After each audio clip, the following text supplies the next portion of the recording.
Joyce, everybody. Carol here. I'm doing an impromptu video because I got a sudden inspiration of insight and I wanted to share it on camera. The first thing that I thought of was that, I was just kind of reviewing all my empathic moments, and my most recent one, I have sometimes several a day, sometimes one a week, but usually several a day. And I felt anxious every day at a certain time, always, for no reason. And I finally heard enough wonderful YouTubers on YouTube talking about being an empath. That, combined with other knowledge that I've accumulated on human biology and physiology and biophysics. And I feel like I have a good explanation now of what happens when an empath can sense their neighbor's angst and then take on that emotion themselves. Okay. First of all, how is the emotion of one person transmitted to another person, just scientifically?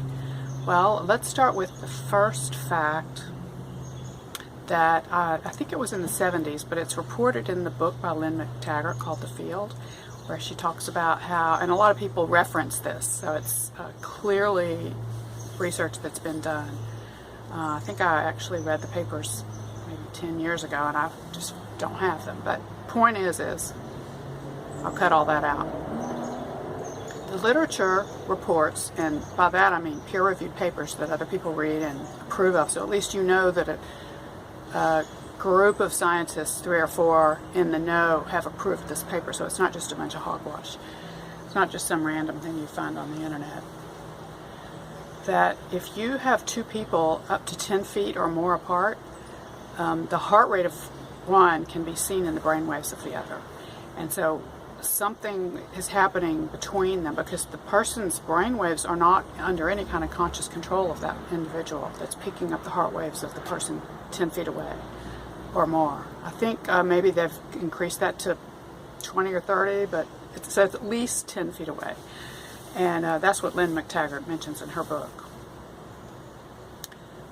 This is picked up by the heart. Of course, we all know what an EKG or an ECG is.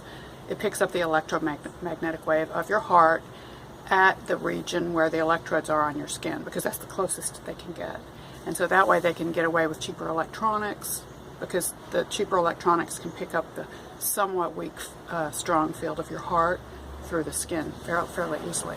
However, the brain, you need a more sensitive sensor for the brain, and they have electrodes for those too, and systems that can read brain waves. And EEG biofeedback, I used that for years myself. I had electrodes in a program on my computer back in the 90s and learned how to do EEG biofeedback.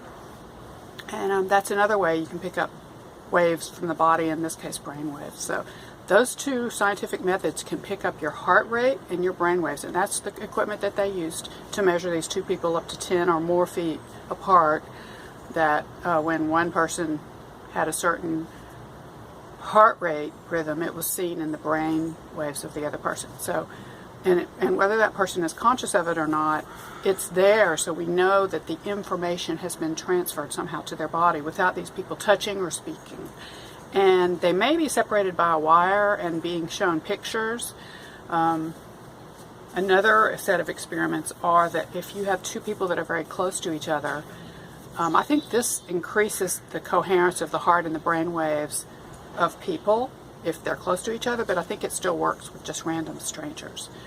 And so there must be something going on. It has to be the electromagnetic waves. I mean, unless it's possible that there's some other wave we don't know about, but if you can measure it with electromagnetic waves and electrodes that pick that up in EEG biofeedback and EKG/ECG, then might as well just stick with that since we can measure it. And assume Occam's razor, simplest explanation is probably the correct one, that somehow bodies can pick up electromagnetic waves from each other. Well, we can certainly pick up electromagnetic waves in the visible spectrum, and our eyes can see that, and everybody agrees with that. So we have senses that can pick up that. We can pick up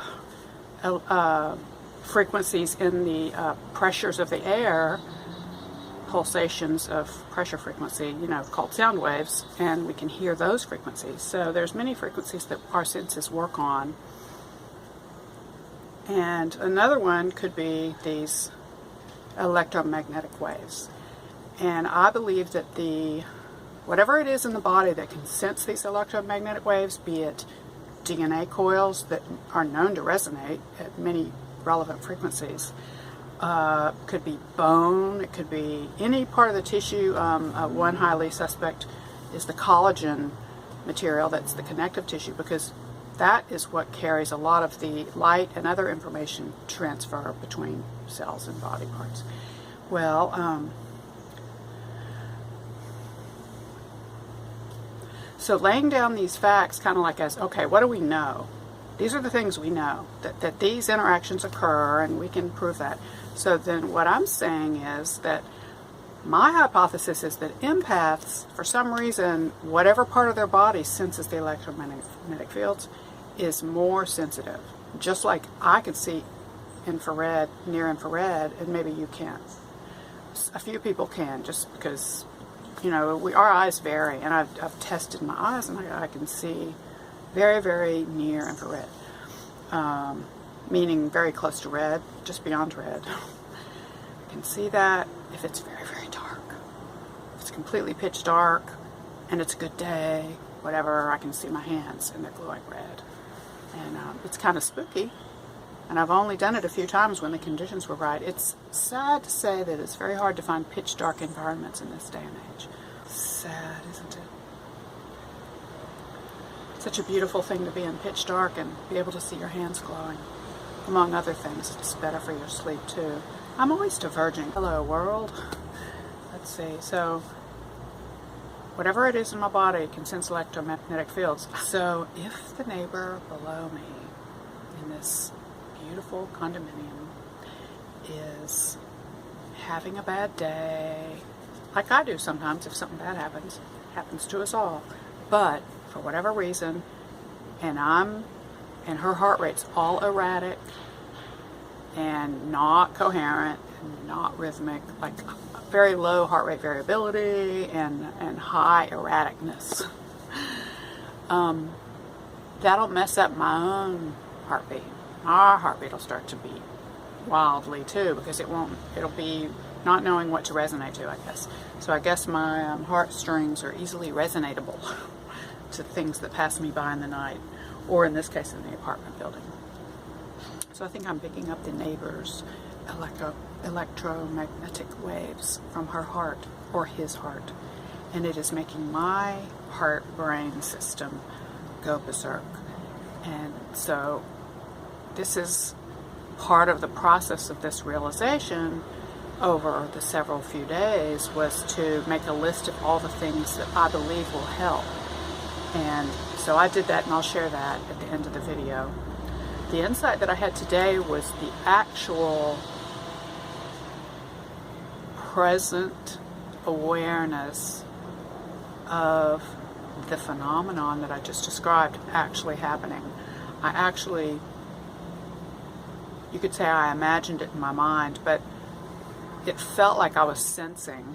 And it could be that I'm imagining it, but it's based on a very grounded model of the universe, which is how electromagnetism works, and the equations of how they interrelate are embedded in my chemical engineering, PhD studies, I guess you could call it. And the qualifiers, we had to study hard for those. And I do know that electromagnetic waves and fields act a certain way, and so I can kind of sense that, okay, so if that's happening, I'm going to feel that in my torso region, which is the kind of like the initiator for me personally of my emotions, is sort of in that torso region. Could be lower down, or like in the lower belly, the middle belly, the heart region, sometimes the shoulders. But wherever it is, the ultimate result is, by the time it interacts with the rest of my body mind, it produces a mood of panic and or anxiety and or sadness and or confusion, combined with my brain attempts to make up a story as to why I'm sad.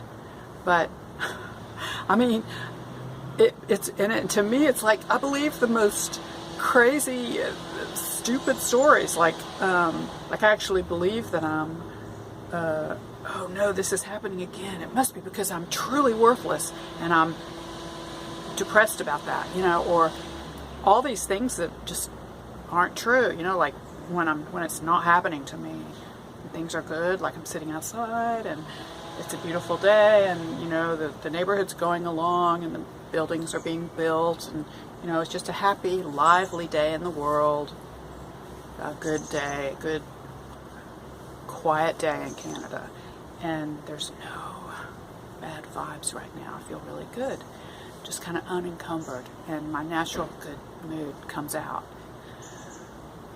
And so I had this insight that happened, and it just manifests before I can even notice what's happening. But now that I know that, and oh yeah, well, if you live near people, this is going to happen to empaths, and until I, you know, can, I guess, strike it rich, I guess I'm going to have to live in an apartment building with people. And do something that makes you happy, because when you're truly happy and you're creating, you're emanating your own force, you're less susceptible to absorbing others' forces, because you're manifesting your vibrations on your own actively. You're not in a passive state, but you're in an active physical state. So when I feel ick, that's telling me that my inferior function is being unexpressed, and therefore I'm too permeable to the outside influences of others, because I'm in my head, you know. So I need to do something in my physical body that makes me happy, like dance, or even if I'm doing crafting, cooking, walking around the house, sitting on the porch, something physical that I'm in touch with my body, and preferably less in my thoughts. Contemplation would be okay as long as I'm very outdoors and in a comfortable position and not hunched over a computer. That's the main things.